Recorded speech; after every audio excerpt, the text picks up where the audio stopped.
بسم الله الرحمن الرحيم. الحمد لله والصلاة والسلام على رسول الله.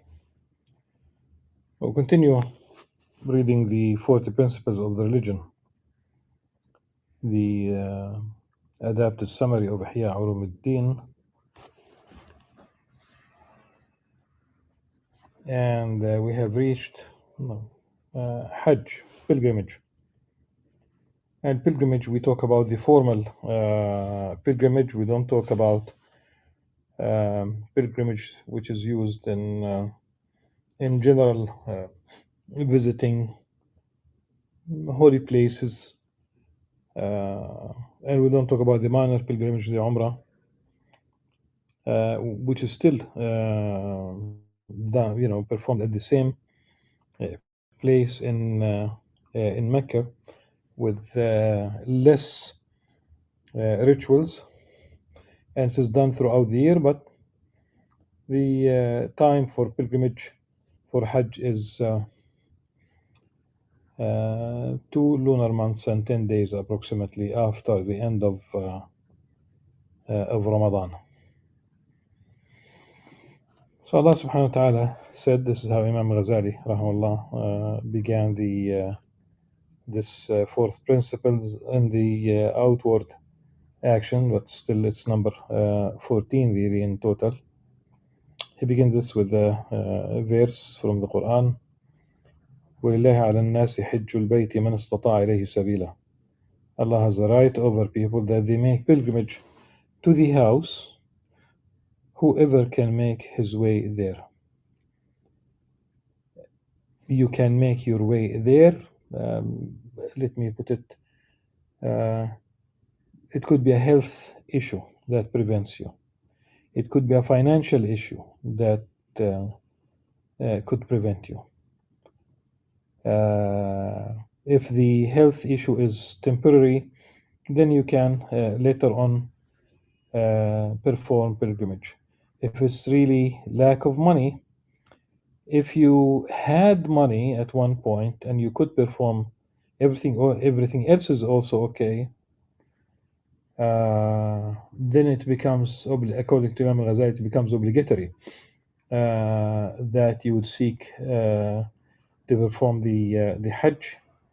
So much so that he said you can even ask people for their zakah money to perform it, because it became required of you as a person,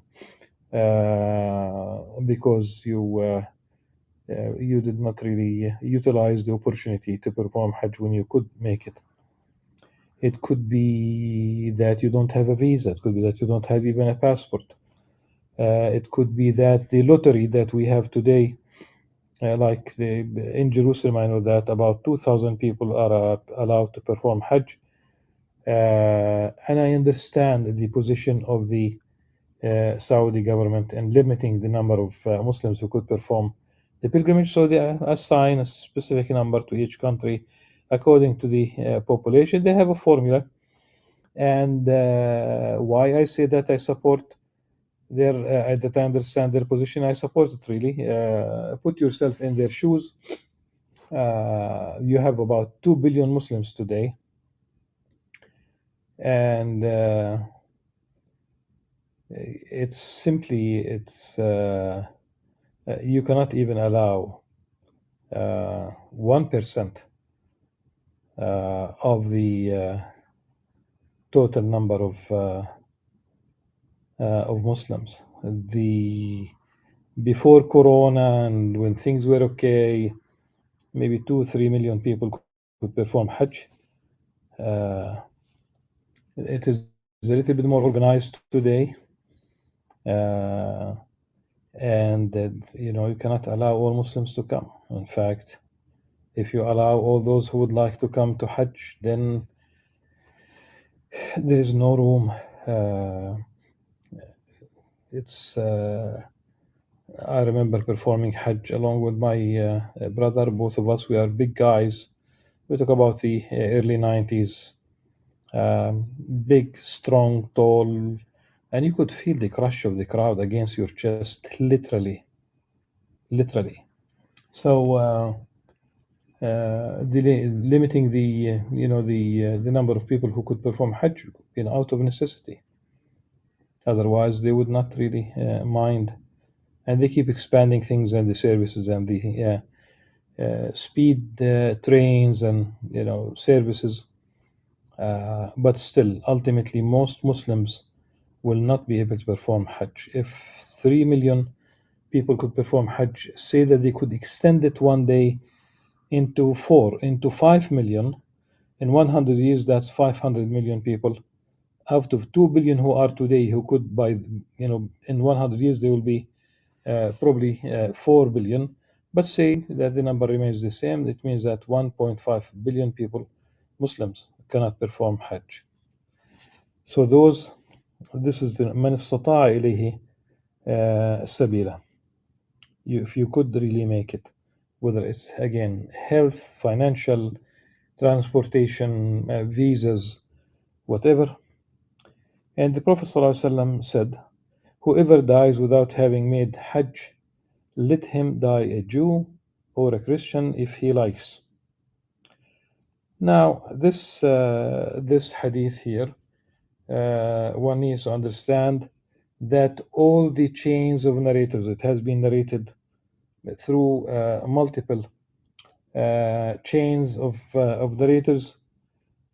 None of these, meaning like all of these chains of narrators have problems. So it's really a weak tradition. And this is why you would use ruwiya rather than immediately saying in Arabic that the Prophet ﷺ said in the absolute sense. No, it is a weak tradition. It is okay to remind people of their religious obligations, to remind them to also to try to register their names. If your name does not show up this year, maybe next year. If not, then and usually in Jerusalem, in a few years, usually your name will show up, which is a good thing, inshallah. Still, I know this is not. It's not going to satisfy those who cannot make it because of the limited number of people who could perform Hajj. لا حول ولا قوة إلا بالله. Your intention is enough. Inshallah, if you are sincere, it's going to be counted within Azza as a good, as if you have performed Hajj, inshallah. Then again, the Prophet ﷺ said, he uses a hadith that is narrated by Bukhari and Muslim. This is one of the most authentic traditions. This is the hadith of the pillars of Islam. Islam is built on 5 things. One of them is performing Hajj. Again, the language of this hadith is like the language of the Quran. من استطاع إليه سبيلا.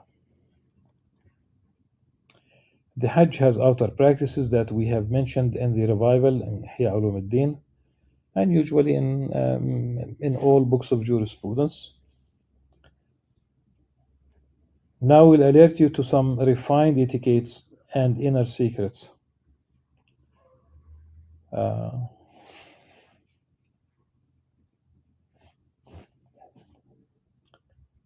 So don't look for the how to perform Hajj here per se. This is about the what etiquette, what ethics, what mannerism one should follow during Hajj. Imam Al-Ghazali says there are 7 etiquettes. The first is that a person takes a righteous friend with him along with good permissible spending money. Okay. Permissible provisions illuminate the heart, and a righteous friend reminds one of good and deters one from evil.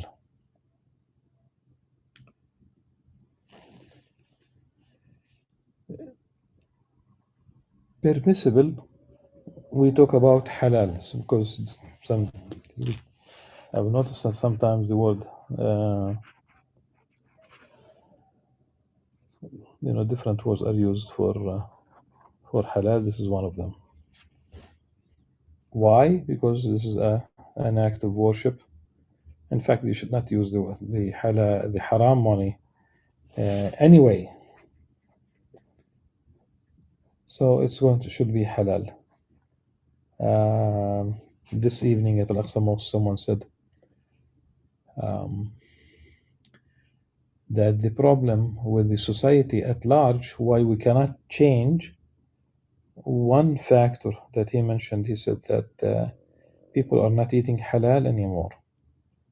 And of course, this is overgeneralization, but obviously the message is clear. People are not eating halal, and this is why you have all these problems emerging amongst people. And always keep the company of a righteous friend. Why would you befriend someone who's not righteous? A colleague is one thing, okay? A working relationship is one thing. But a friend, Sadiq will basically, it's about the same root for truth. صدق and Sadiq, صدقة.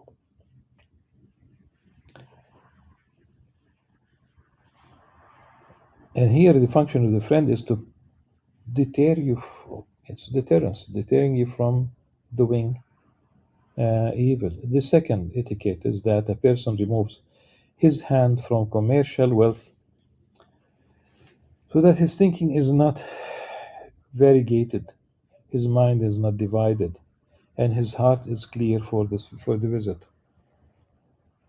Of course, uh, a Muslim is permitted outside of Hajj, like once you are done with Hajj, okay, you are permitted to do business, to do trade. If you take goods with you and you sell or you buy goods from there with the intention of doing business, that's permissible. But Imam Ghazali does not want you to have two aims at the same time, though it is permissible. One is enough, and that's basically to worship Allah subhanahu wa ta'ala. The third is that a person shares food on the road and speaks well to his traveling companions and hired drivers. Uh,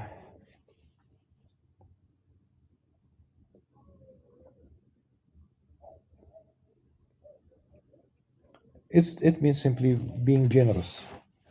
That's really it means being generous. You be generous to the people in the same caravan or whatever, how you travel. If there's somebody with you, and there should be, then be generous. Now,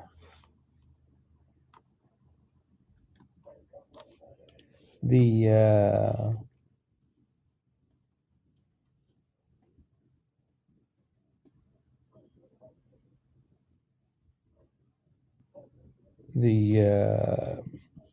the drivers, of course, here he talks about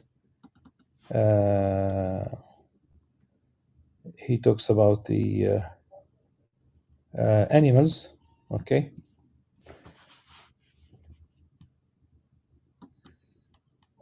Hired those porters, I would say, people who take care of your belongings during. But this is in general when you are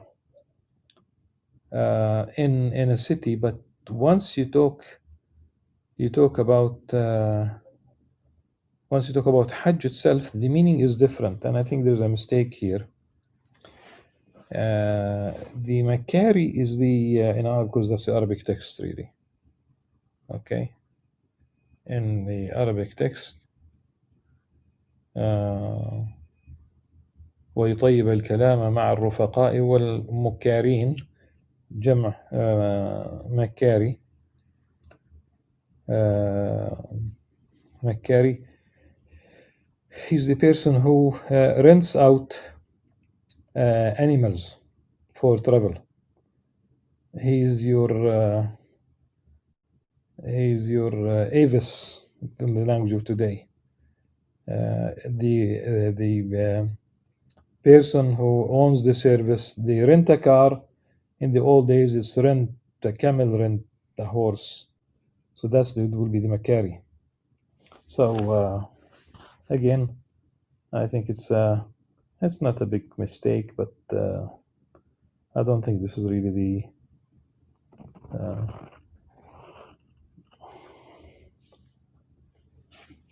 hired drivers. You rent basically you rent the animal, and of course the owner is there. He's the Macari. The fourth is that a person leaves off using profanity, arguing, idle chatting, or talking worldly affairs. Um, why would one use profanity even outside of Hajj? Same thing about Ramadan. Why only during Ramadan being polite during the day? And see, some people lose it by the evening before breaking fast. They might lose it. He should restrict his tongue to, aside from expressing his needs, to remembrance of Allah subhanahu wa ta'ala, dhikr, reciting the Quran, etc. But the Prophet ﷺ said, Amsik alayka hada. This is like, hold on to your tongue, prevent it from doing all these wrong things that the tongue is capable of doing. Backbiting, false witnessing, lying, cursing.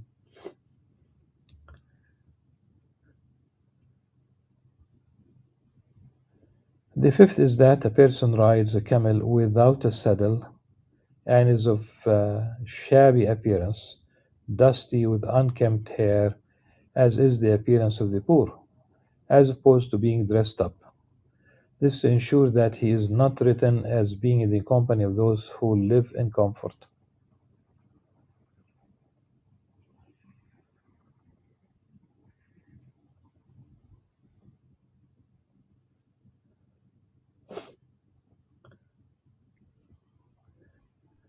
I think the word comfort is problematic here, who live in comfort. مترفه, so should that be amongst the mutarahifin?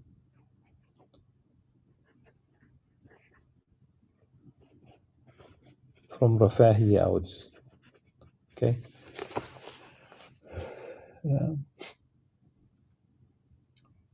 Probably it goes beyond comfort.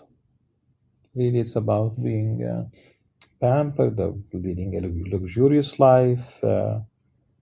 Rafahiya, it goes beyond really.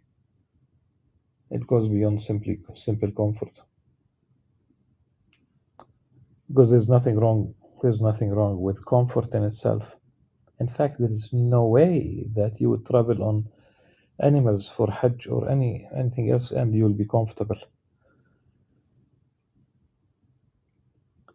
The sixth is that a person gets off the riding beast occasionally to relieve it, to gladden the heart of the hired driver or the owner of the animals, and the lightening of the limbs through movement. He should not make the beast carry more than what it can bear. Rather, he should be kind to it whenever possible.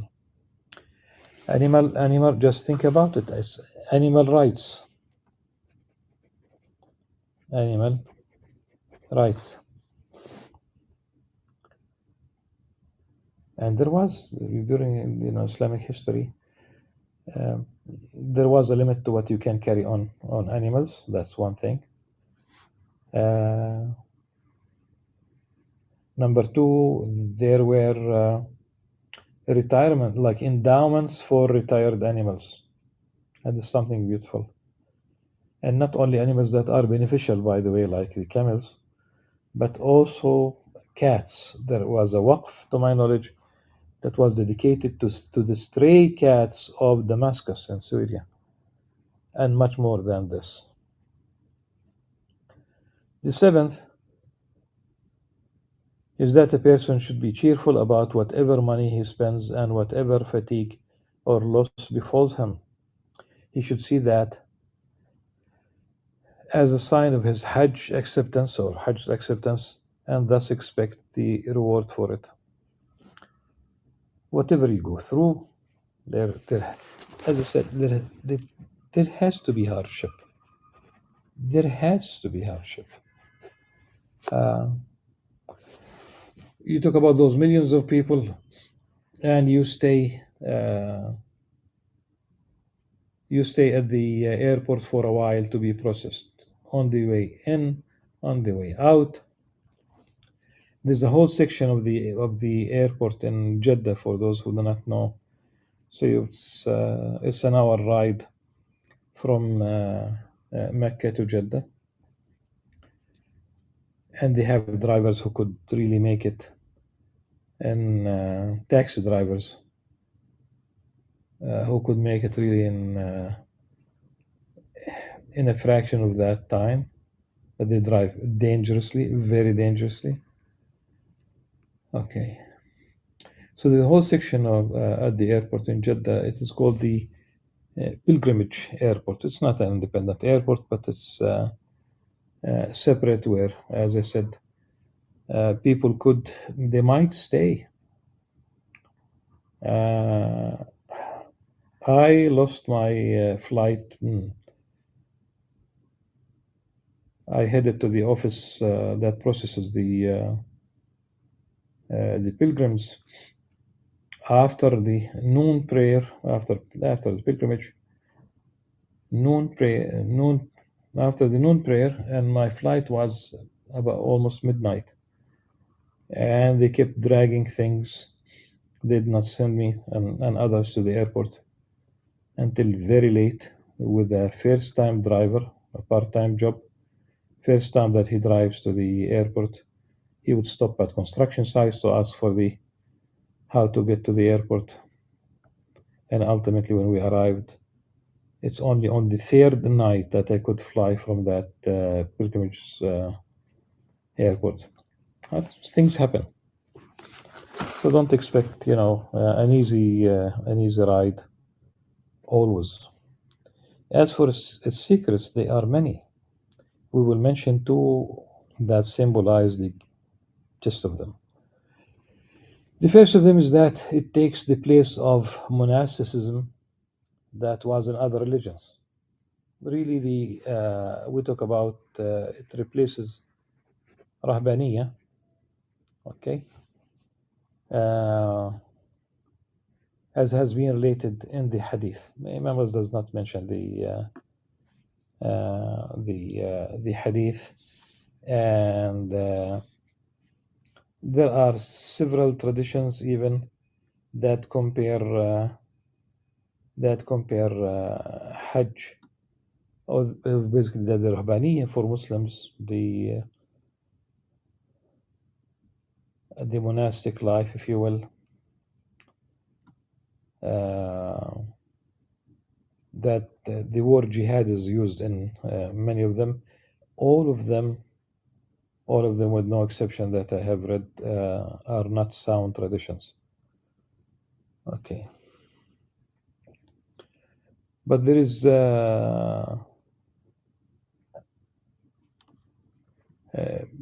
part of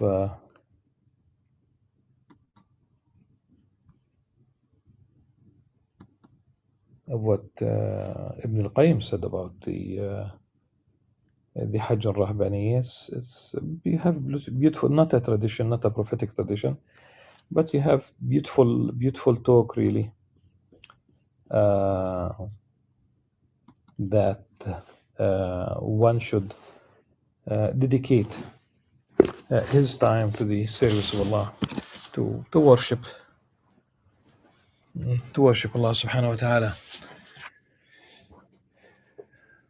But that's about it. It's not really a hadith per se.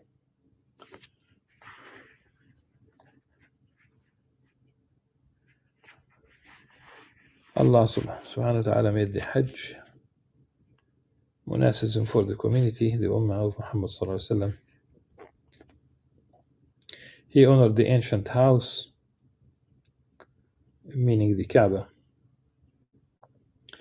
that that building in the center of the mosque in Mecca. He honored the ancient house, attached it to himself, attached to himself. Beiti. He honored the Okay, he attached it to himself and raised it as a place sought after by his slaves. And this is also the dua of Sayyidina Ibrahim alayhi salam.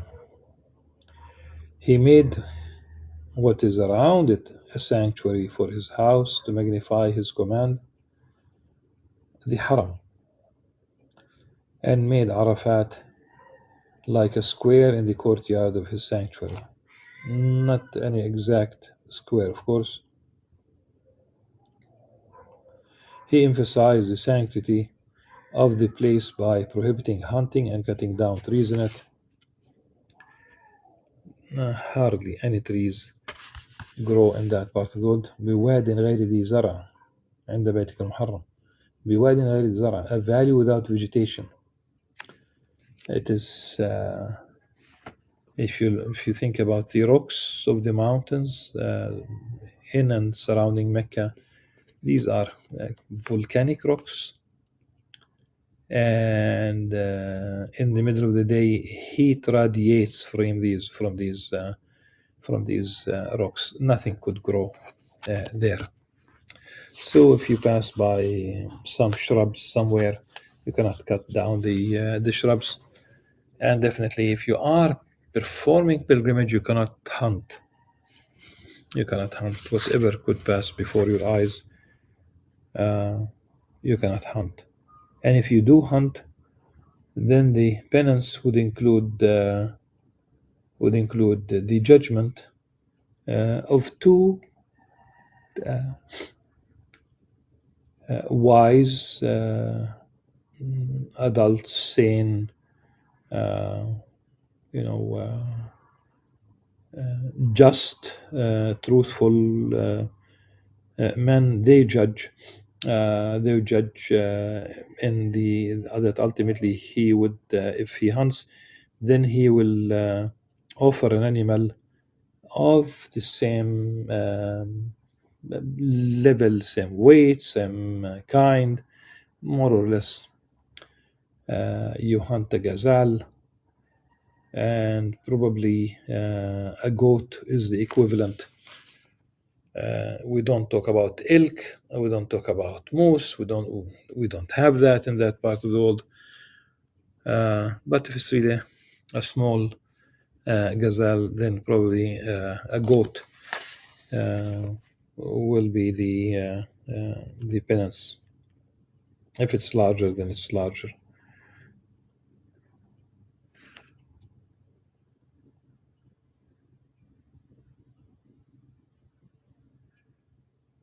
So, prohibiting hunting and cutting down trees in it, he established like the presence of royalty, so that visitors come to it from every deep passage, dishevelled and dusty, humbled by the lord of the house, submissive to his majesty, and lowered by his might.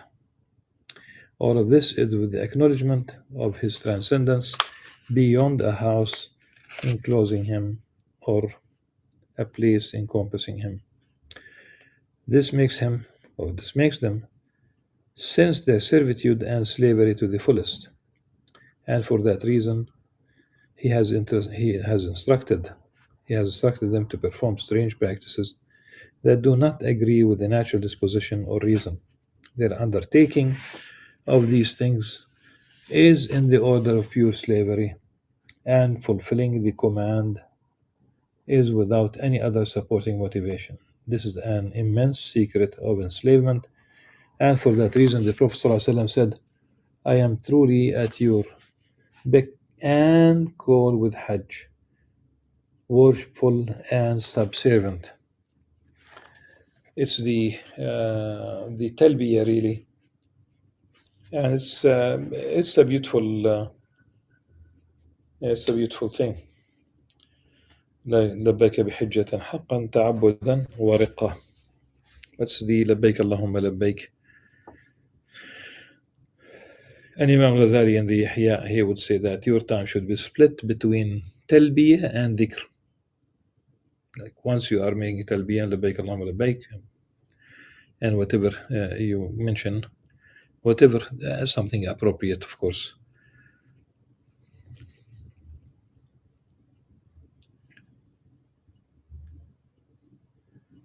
The second category is that this journey was veritably set up as a likeness of the journey of the afterlife. Hence, in fact, Imam Ghazali says if you would like to look at people on the day of judgment like something similar, it's the sight of people on Mount Arafah during pilgrimage. You look at them almost kind of wrapped in shrouds. What are these these two pieces? And soon, nothing fancy, no fashion is allowed. Uh, Equality is practiced. You know, uh, no matter what one's background, you cannot really wear something other than that which is prescribed. Two simple pieces of cloth. And soon.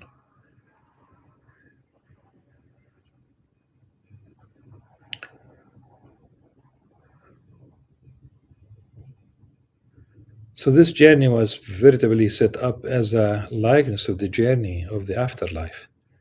Hence, the aspirant should remember with each of its practices one of the affairs of the afterlife that is parallel to it. Truly, therein is a reminder for those who remember and a lesson for the insightful. So, at the beginning of your journey, when you say goodbye to your family, remember saying goodbye to family in the pains of death.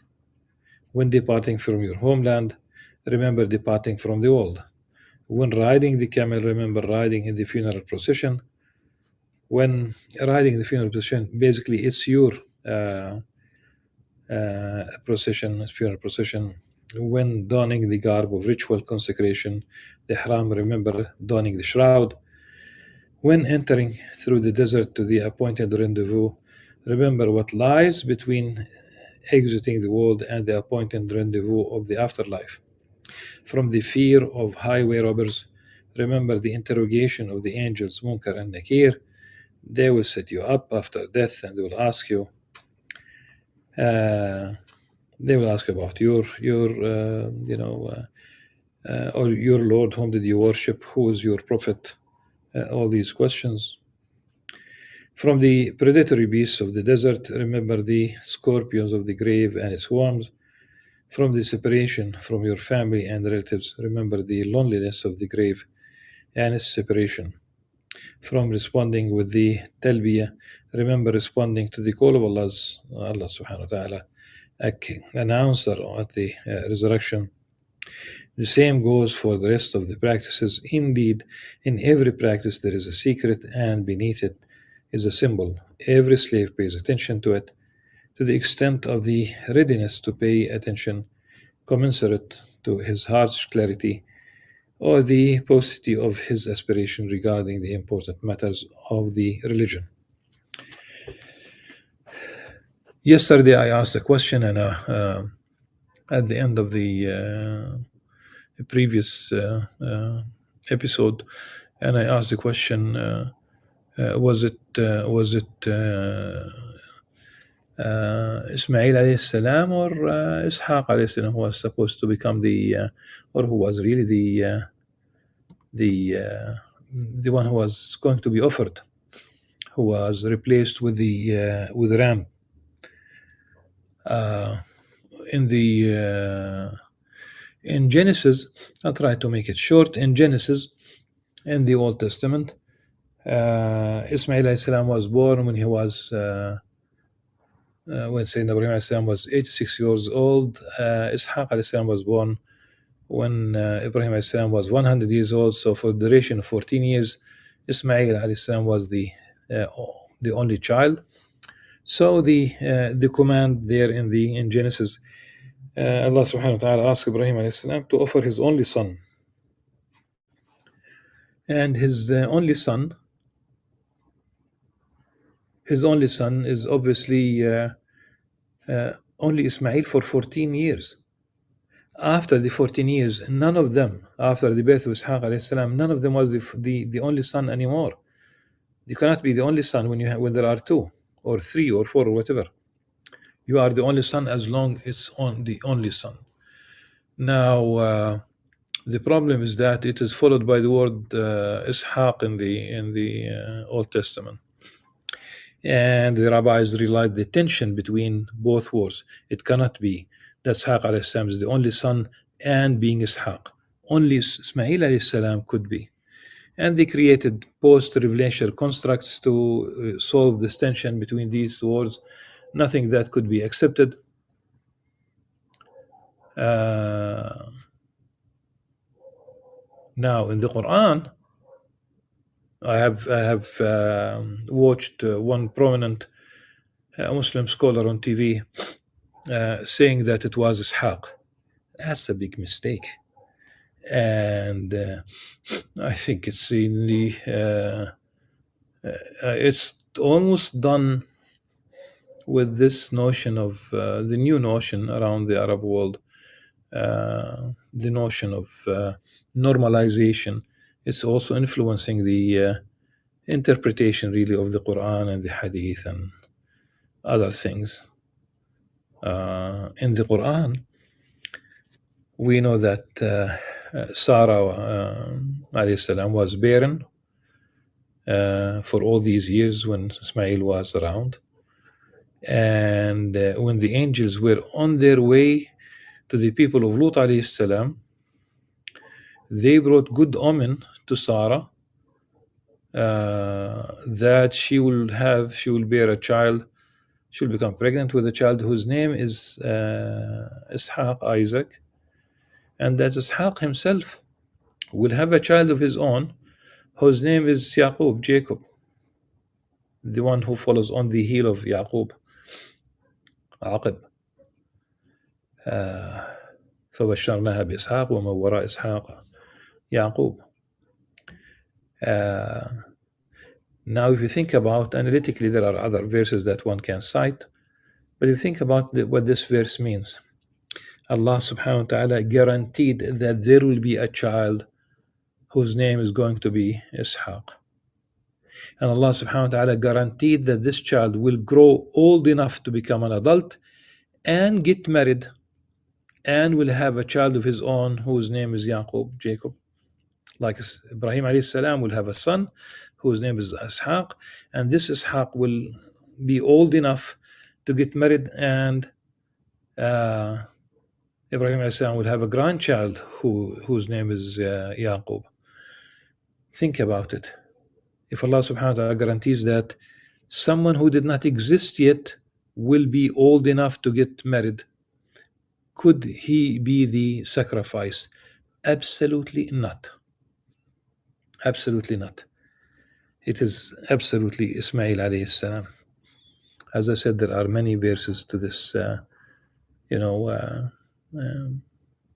that one can talk about. There are a couple of prophetic traditions, but suffice it to say that it is Ismail alayhi salam, not Ishaq. We believe in both of them on equal footing, and it is Mecca rather than Jerusalem. And practically everything that we do in during Hajj, of course, Prophet Muhammad sallallahu alaihi wasallam taught us, but everything is about Sayyidina Ibrahim alayhi salam and his family. Like when Hagar alayhi salam walked between the two hilly areas that we walk today, Safa and Marwa. So that's part of his family. And the sacrifice. Imagine, one can say all these beautiful things about the sacrifice and the Abrahamic. This is really the Abrahamic family, not something else. The family of Ibrahim alayhi salam and his both offspring. And of course, there are fanciful stories in the Old Testament that sometimes